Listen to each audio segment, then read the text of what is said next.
जीअं त सिंध सुवारी तारीख़ी माॻनि सां मालामाल आहे जेकी हिन धरतीअ जे क़दीम तहज़ीब ऐं तमदन जा गवाह आहिनि। हर शऊरवंद खे तारीख़ जी ॼाण हुअणु ज़रूरी आहे त जीअं मुस्तक़बिल लाइ रिथाबंदी करे सघिजे। सिंधु दरिया जे साॼे पासे इंडस हाईवे ते सन शहर खां 28 किलोमीटरनि जे फ़ासिले ते क़दीम तारीख़ जो अहम निशान रनीकोट वाक़िअ आहे।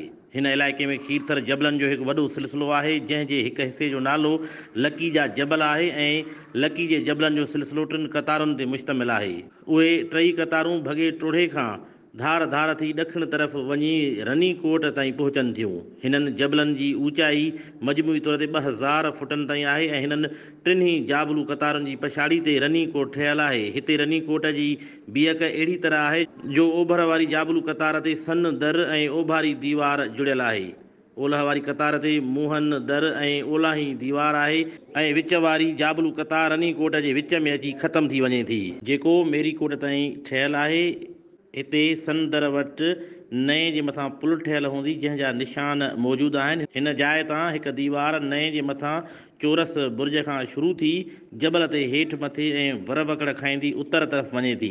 हिन दीवार में पहिरें चोरस बुर्ज खां सवाइ 8 गोल बुर्ज आहिनि जिन मां हिकु बुर्ज ओभर तरफ़ अॻिते निकितल आहे त जीअं वधीक नज़रदारी ऐं हिफ़ाज़त करे सघिजे। हिन जाइ ते ही दीवार ऐं उन जा बुर्ज वरबकड़ खाईंदे पहाड़नि ऐं पोठनि ते लहंदे ठहंदे ऐं चढ़ंदे दीवार चीन जहिड़ो ख़ूबसूरत नज़ारो पेश करे रहिया आहिनि। नए जे ॾखिण वारे कप ते हिकु शानदार गोल बुर्ज आहे जंहिंखां वकड़दार दीवार अॻिते हली हिकु ॿियो वकड़ खाई कोट में सनदर ठाहे थी। हिन दर खां अंदरि वेंदे रस्ते ते चौकीदारनि लाइ कोठियूं ठहियलु आहिनि ऐं बाद में अंदरि वञण लाइ हिकु महिराबी दर ठहियलु आहे। सन दर खां ॾखिण तरफ़ दीवार जबल ते चढ़ंदी वञे थी। हिन दीवार में 4 गोल बुर्ज ऐं आख़िरी छेड़े ते मुस्ततील बुर्ज आहे जंहिंखे बाद में मस्जिद बणायो वियो आहे। सनदर जे साम्हूं अंदरि हिकु चोरस अकेलो कमिरो जंहिं ते मथां गुंबद नमा छत आहे जंहिंखे बारूद खानो चयो वञे थो ऐं के वरी उनखे ॿुध मत जी इबादतगाह चवनि था। सनदर जी दीवार खां पोइ कोट खे कुदरती बंद आहिनि जिन खे पार करणु सवलो न आहे। पोइ बि हिकु बुर्ज नज़रदारी लाइ अकेलो घाट ऊचो कयूं बीठो आहे। सिंध जो ही क़िलो न सिर्फ़ु सिंध जे कोटनि ऐं क़िलनि में नुमाया हैसियत जो मालिक आहे लेकिन एराज़ जे लिहाज़ खां दुनिया जो वॾे में वॾो क़िलो आहे। रनीकोट जो घेरो 1,08,174 फुट बराबरि 20 मील या 321 ॾहाई 2 किलोमीटर आहे जंहिंजो चोथों हिसो हथरादू पथर जी दीवार आहे। बाक़ी 3 हिसा कुदरती दीवार यानी जबलनि जूं उभ कपरियूं ऐं जबलनि जा शन आहिनि जिन खे को बि पार करे नथो सघे। हिन वसी क़िले रनीकोट अंदरि हिकु वॾी नए आहे जंहिंखे नए रनीकोट या रूणी सॾियो वञे थो। हीअ नए कोट में ओलह पासे खां मुहन दर भरिसां दाख़िल थिए थी ऐं ओभर में सन दर जे भर मां ॿाहिरि निकिरी वञी सिंधु दरिया में छोड़ करे थी। हिन नए खे कोट में दाख़िल थियण खां मथे ओलह में मुहन नए सॾियो वञे थो। रनीकोट अंदरि नए रनी या नए रूणी ऐं ओभर में कोट खां ॿाहिरि निकिरण खां पोइ छोड़ करण ताईं सन नए सॾियो वञे थो ऐं चयो वञे थो त रनीकोट बि हिन नए जे नाले सां मनसूब थियल आहे। रनीकोट में 2 मुख्य दर आहिनि, हिकु ओभर में सन दर ऐं ॿियो ओलह में मुहन दर। रनीकोट जे अंदरि 3 नंढा क़िला पिणु ठहियल आहिनि, हिकु मेरीकोट, ॿियो शेरगढ़ ऐं टियों मुहन कोट। रनीकोट में ॿाहिरीं दीवारनि में 47 बुर्ज ठहियल आहिनि जिन में 7 बुर्ज चोरस या मुस्ततील ऐं 40 बुर्ज गोल ठहियल आहिनि जिन में 2 बुर्ज ओलह पासे खां अकेला मोर्चे तौरु ठहियल आहिनि ऐं 4 ॿिया बुर्ज हिक ॿिए सां वेझा वेझा दीवार सां जुड़ियल आहिनि ऐं 2 ॿिया बुर्ज हिक डिघी दीवार सां जुड़ियल आहिनि। अहिड़ी तरह ओलह पासे खां बचाव लाइ हिननि बुर्जनि खां थोरो अंदरि हिकु ॿियो बुर्ज ऐं दीवार ठाही वई आहे जंहिंखे लाम लकुण दीवार सॾियो वञे थो। अहिड़ी तरह सनदर खां ॾखिण तरफ़ वारी दीवार जी पुॼाणीअ खां पोइ थोरो अॻिते हिकु अकेलो बुर्ज ठहियलु आहे जेको मथां ते हुअण करे रनीकोट में अंदरि ऐं ॿाहिरि घणे हिसे में नज़रदारी लाइ कमु ईंदो हूंदो। बाक़ी ॿिया बुर्ज दीवारुनि सां ऐं ॿाहिरि जुड़ियल आहिनि। हिन खां सवाइ 5 बुर्ज मेरीकोट ऐं 5 बुर्ज शेरगढ़ में ठहियल आहिनि। अहिड़ी रीति रनीकोट जा टोटल बुर्ज 57 लिखिया वञनि था। हिन वक़्त ताईं रनीकोट वञण लाइ इंडस हाईवे ते सन शहर खां थोरो अॻिते ओलह पासे हिकु रोड रनीकोट जे सन दर ताईं पहुचाए थो। हिते सन दर ओट में हुजण करे नए रनी जो पेट ई कोट जे अंदरि वञण जो रस्तो सम्झो वञे थो। असल में कोट जे अॾींदड़नि दुश्मन खे भुलाइण लाइ अहिड़ी तामीर कई हूंदी, पर हाणे उन नए मां ई अंदरि वञण जो रस्तो आहे। उनखां अॻिते ॾखण तरफ़ जाबलू रुकावटुनि खां पोइ घणो अॻिते ॾाखणी दीवार शुरू थिए थी, जेका वञी कोट जे ओलह में कुदरती मोर्चे वटि ख़तमु थिए थी। हीअ दीवार रनीकोट जी सभ खां डिघी दीवार आहे, जंहिंमें 14 बुर्ज आहिनि, जिन में 4 चौरस बुर्ज आहिनि ऐं 10 गोल बुर्ज आहिनि। हीअ दीवार बि लाहियुनि चाढ़ियुनि ऐं ॾखण जे मैदान ऐं पोठनि खां ईंदड़ पाणी जे रस्तनि खे पार कंदी तमामु ख़ूबसूरत नज़र ईंदी आहे। हिन दीवार जे सिध में कोट जे अंदरि तक़रीबन 3 किलोमीटरनि ते हिकु ॿी अणपूरी दीवार आहे, जेका शायदि ॾखण खां ॿी दिफ़ाई लाइन जोड़ण लाइ ठाही पई वञे, लेकिन उहा मुकमिल न थी सघी। रनीकोट जे ओलह में मथे ज़िक्र कयल अकेलनि ऐं ॻंढियल बुर्जनि खां पोइ मोहन कोट अचे थो ऐं मोहन कोट खां दीवार नए रनीकोट जे दाख़िल थियण वारी जॻह ताईं हलंदी वञे थी। हिन दीवार में मोहन कोट खां सवाइ 3 गोल बुर्ज आहिनि। नए खे पार कंदे दीवार में मोहन दर आहे, जितां दीवार पहिरियां ओलह तरफ़ वञे थी ऐं पोइ मोड़ खाई ओभर तरफ़ रवानी थिए थी। हिन दीवार में 4 बुर्ज थोरे थोरे फ़ासिले ते आहिनि त जीअं मोहन दर जी हिफ़ाज़त थी सघे। आख़िरी 5हों बुर्ज हिन दीवार जे डिघे फ़ासिले खां पोइ अचे थो ऐं हीउ बुर्ज रनीकोट जे सभिनी बुर्जनि में वॾो बुर्ज लेखियो वञे थो। हिन बुर्ज खां पोइ वरी कुदरती दीवार याने उभ कपरियूं शुरू थी वञनि थियूं, वेंदे ओभर वारी दीवार जे शुरू थियण ताईं।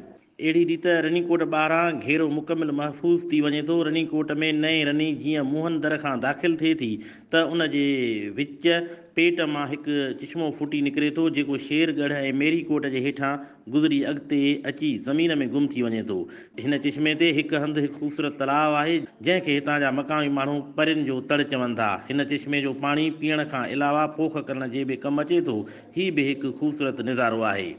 नंबर पहिरियों मेरीकोट। रनीकोट जे अंदरि ही हिकु नंढिड़ो क़िलो ठहियलु आहे, जेको लॻभॻि रनीकोट जे विच में क़ाइमु आहे ऐं रनीकोट जे मुख्य दरवाज़े सन गेट खां तक़रीबन 3 किलोमीटरनि जे फ़ासिले ते आहे। हिन ताईं पहुचण लाइ 2 दफ़ा रनीकोट अंदरि नए खे पार करिणो पवे थो। हीउ क़िलो बि हिकु नंढी टकरी ते क़ाइमु आहे, जंहिंजे 3 तरफ़नि खां मथे चढ़ी क़िले ताईं पहुचणु तमामु मुश्किल आहे। सिर्फ़ु दरवारे पासे खां ई क़िले ताईं पहुची सघिजे थो। जीअं त हीउ पंहिंजे नाले मां ई ज़ाहिर थिए थो त हिते हाकिम या सिपह सालारनि जी रिहाइश हुई, जंहिं लाइ हिन जी मख़सूस अॾावत कई वई हुई। क़िले अंदरि ॾठल अॾावतुनि मां बि हीउ क़िलो शाही रिहाइश लाइ इस्तेमालु थींदड़ महसूसु थी रहियो आहे, छो त हिन जे अंदरि घिटीअ में थियल चिटसाली ख़ूबसूरतीअ लाइ थियल कमु उहो ई ज़ाहिर करे रहियो आहे।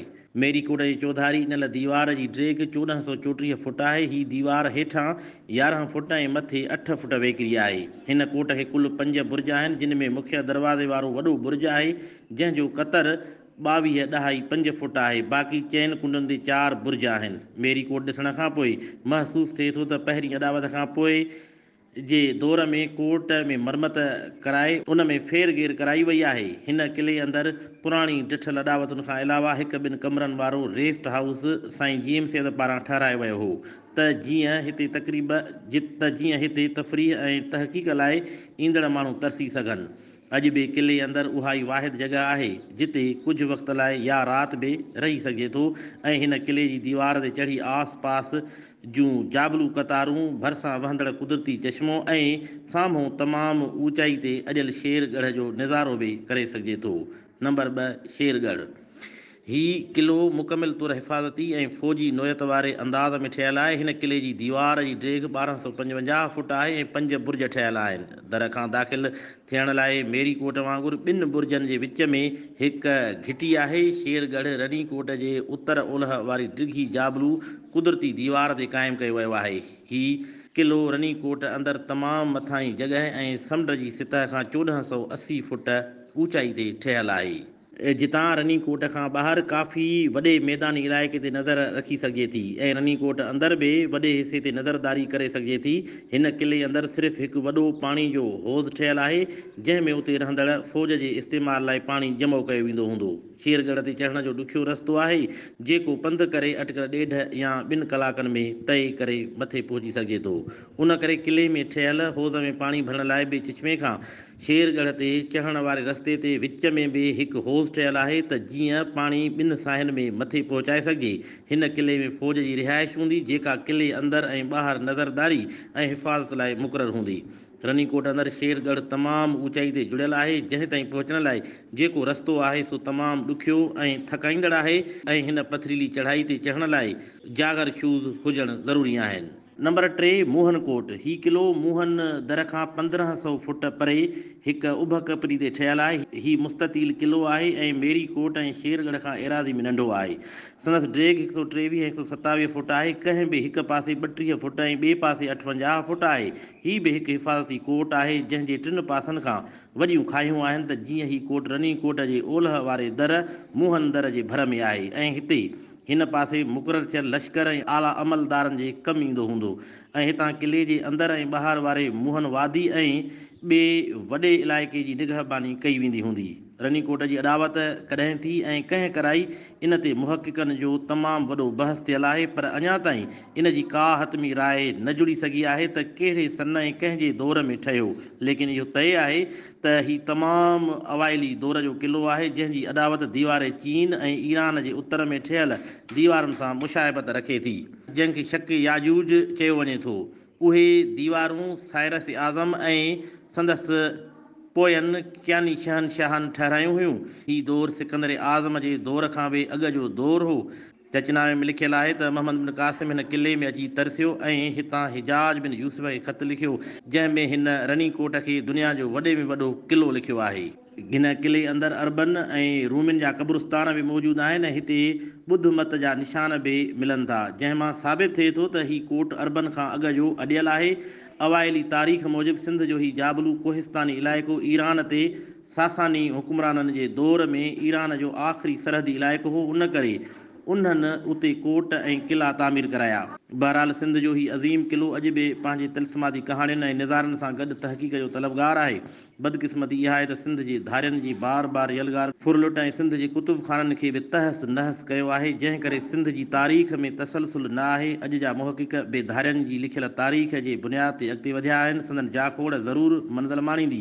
रनीकोट दुनिया जो वॾे में वॾो किलो आहे। मूं सिर्फ़ु इन जो अव्हां सां मुख़्तसिर तारुफ़ करायो आहे त जीअं शऊरमंदनि खे उत्साह ॾियारे सघिजे त सिंधू माथिरीअ जे अहिड़नि तारीख़ी माॻनि ते वञी पंहिंजनि वॾड़नि जे थियल पोरे महिनत ऐं कारीगरी खे ॾिसी खेनि ख़िराज पेश करे संदन अज़मत खे सलाम कजे ऐं ज़रूरत इन ॻाल्हि जी आहे त पंहिंजे तारीख़ी माॻनि ऐं क़ौमी विरसे बाबति मालूमात हासिलु करे पंहिंजे माज़ी खे परूड़े पंहिंजो मुस्तक़बिल संवारण जे लाइ जाखोड़ कजे त जीअं पंहिंजी क़ौम खे तरक़ी ऐं ख़ुशहाली जे शाहराह ते आणण लाइ पाण बि को किरदारु अदा करे सघिजे।